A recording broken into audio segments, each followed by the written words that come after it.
It's Janae Bauer with Finding It, the inspiration and transformation that you need to make a breakthrough to inspire you. I am thrilled today to be here to share with you my new video training series that's free called The 4 Secrets That Inspired Women Must Know to Have True and Lasting Happiness. So please, if there's any other inspired women that you know that could benefit from this, please share that with them. And what I'm here today is to talk about video number 1. So I want to make sure, if you haven't already, that you download the handout for video number 1, which there's a link below, which you could do so. So you can follow along and make some special notes. So let's go ahead and get started. What is that first secret that you inspired women must know? And that is the secret of peace. Peace. This sense of peace is something that we're all looking for. That peace within, the peace with our relationships, the peace within our homes, the peace in the workplace, and the peace that we want to have within our communities. And yet, what's so important to understand about peace is that we truly cannot have peace and happiness and true happiness and well-being. Even though there's a lot of myths out there that are telling us we truly can't have it, because you need to understand we have a God-sized hole in our hearts. And what I mean by that is we were created in the image and likeness of God. And He also created us with this God-sized hole, meaning that only through God and knowing God that we can fill that void that we have in our life. So the biggest myth that we want to uncover today is this myth of contentment, that we can find it in other places. So there's just many kind of diseases out there. And I don't mean disease like the disease you think of, like cancer. The kind of diseases I'm talking about is dis-ease. And these dis-eases can get in our way of having these secrets that I'm going to share with you. So that first disease we want to is the disease of discontentment. Discontentment. So there's, some different myths out there that if only I syndrome, and what that means is, yeah, we can be content if only I got a new job, if only I lose weight, if only I had a better house, maybe a better relationship, if only I had a better place to live, if only. Or maybe I'll get in the cycle of the when I, then I cycle, which means, when I lose the weight, then I'll be happy. Or when I get that new job, then I can really shine. Or when I finally get the house of my dreams, then I'll be able to provide more to the community. Again, this is another cycle that will just continue to go on in our lives and not bring us contentment. And maybe there's something called the happiness trap. Did you know that books around happiness are the most common books out there being written? And in fact, I also wrote one myself. It's called The Little Girl Who Found It, A Story of Heart and Hope. And it's about this little girl going through her life's journey looking for it. What is that one thing that will bring her true happiness, meaning, peace, purpose in her life? Only to find out that she's had it within her all along. And you know what? There's many books out there. And in fact, that's what I've been doing this past couple of decades. For those of you who do not know my story, I have been studying and looking for this sense of peace and happiness for years. In fact, ever since when I was a young girl, my father told me that God had a special purpose for my life. And really, once I graduated from college, I was on this journey to find out, what is it? What is this sense of purpose and meaning and destiny that He has for my life? So it's brought me down many different paths, and I've studied many different books. I'm an avid reader, and I love learning. I have my master's in training and development. And these are just a few of the books that I've written, not written, but I've read around happiness. And in fact, there's scientific books out there about happiness, the how of happiness, and how we have a happiness set point in our lives, and that we can build and bring more happiness. In fact, there's a book out here that talks about the long life equation. In fact, the scientists say we can add about 9 years of our lives onto our lives if we are more happy. So there is truly a lots of benefits. What are some of the greatest lessons I've learned from the happiest people? And, what do happy couples do? If I'm married, I want to know that as well. Or just 5 things we need to know as happy people. So many, many books and resources out there that are great. And I have learned a ton. But also the one thing I've learned in this whole search of happiness and self-improvement is that there is something called a self-improvement oxymoron. And in fact, Derek Rydell, who wrote the book Emergence, talks about that. He said, unfortunately, this whole industry, which is a huge industry out there on self-improvement, oftentimes does the adverse to us. It's coming from a place that we need to keep improving. We're not good enough, smart enough, happy enough, etc., enough, that we need to keep growing and improving. And however, that goes back to the part where I said that God's sight is whole, is we were made perfect. We were made beautiful, uniquely, one of a kind in God's image. And therefore, we are perfect. There is no need to improve. However, there is need that all of us need to emerge. And Derek Rydell talks about this in the law of the emergence, that we need to emerge into all that we were created to be. We need to emerge into our true potential, our true happiness, our true God-given destiny that we have for our lives.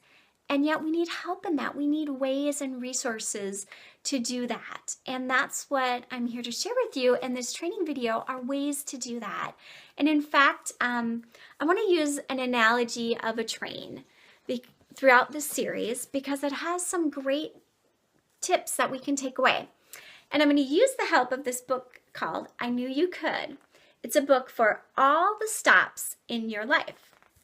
And so what the book shares is something I want to share with you a little bit further. It says, first of all, you must find your own track so you can start right away and not be held back. But which track is yours? Well, that all depends on which way it's going and where it might end. Different tracks rolling through, around, over, under, and through, so pick the one that works best for you. Though the track you started on might feel like the one, you might take a few more before you are done. And now, with your eyes on your new destination, start up your wheels and roll out of the station. So on the search of peace and happiness, we all have our own track, one that was created uniquely for us. And yet what gets in the way is we're held back because we spend too much time what is called looking back. Okay, and it's okay to look back. We do need to look back in our lives, and that is really important. But unfortunately, the way we oftentimes look back is looking back into our lives with too much negativity, too much regret, too much disappointment, too much failure, sins, all the ways that maybe we didn't live up to our true potential, the dreams we didn't accomplish, the hopes we didn't get, the lives we were hoping to live, but we didn't. Instead, we need to look back through the eyes of gratitude, through the eyes of thankfulness that, you know what, we are exactly where we need to be in this moment at this time. So I encourage you to take some time, if you haven't already, to look back into your lives, and this, I promise you, will bring you more peace. What are you most proud of? What in this past year, are the blessings in your lives? And what are those life lessons that you learned? And maybe it was through some of the hardest things you had to experience. But they are all life lessons, and they're all truly important things. And so as we look back in our lives in a new way to bring us new peace, then we can emerge after we've purged the old, right? We can emerge into a new way. And that's the next part, is looking at my new life declarations. And so What I mean by this is we need to look into our lives a new way through the declarations that we want to create in our lives. Declarations, when I say this, I mean the things that we want to declare. We want to own, that we want to take accountability for our lives. And this is a little bit different than the goals or resolutions that you might have set for your lives. These are the things that you truly want to be, that you want to emerge and have.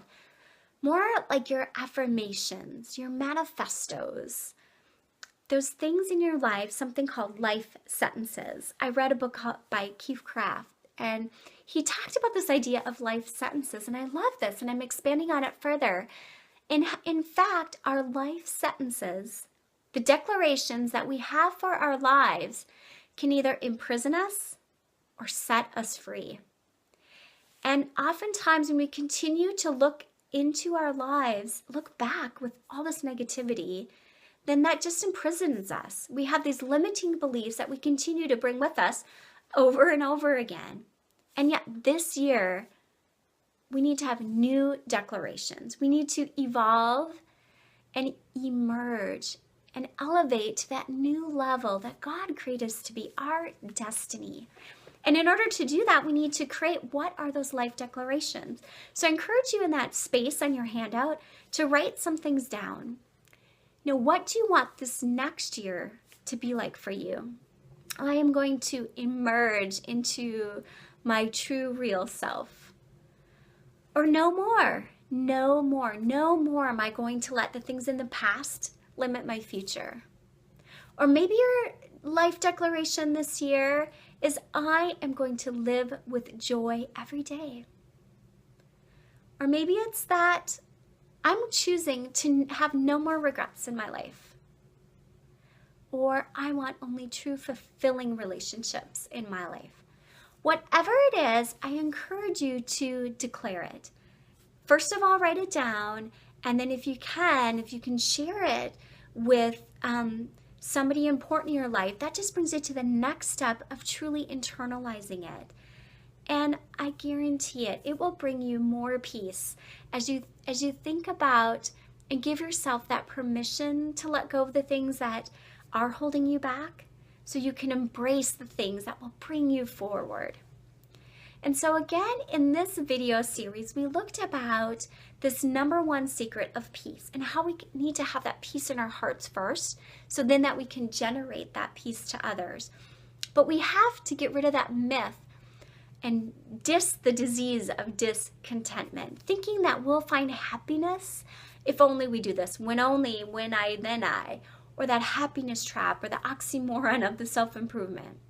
It's only truly when we can step back, look at our lives with gratitude, look back and say thank you, so that we can look ahead and use our life sentences to set us free to a new track, that track in life that was born just for us. And even though it might wind around in different ways, it might be a different track than you had thought originally, know that this is the track for you. So thank you so much for taking the time to watch video 1, and I encourage you to share some comments below so that we can keep this discussion going about what matters to you in these videos. And also, again, like I mentioned at the beginning, if there is a special inspired woman in your life that you think could benefit, please go ahead and share the videos and like it on Facebook. Also, just to let you know what will be coming up next in video series number 2 is you're going to discover how secret number 2 eliminates the number one thing that always gets in our way. So again, thank you for tuning in. It's Janae Bauer here, and hoping that I have been able to brighten, enlighten, and ignite your day. So thank you for investing in me and you. And from my heart to yours, be love.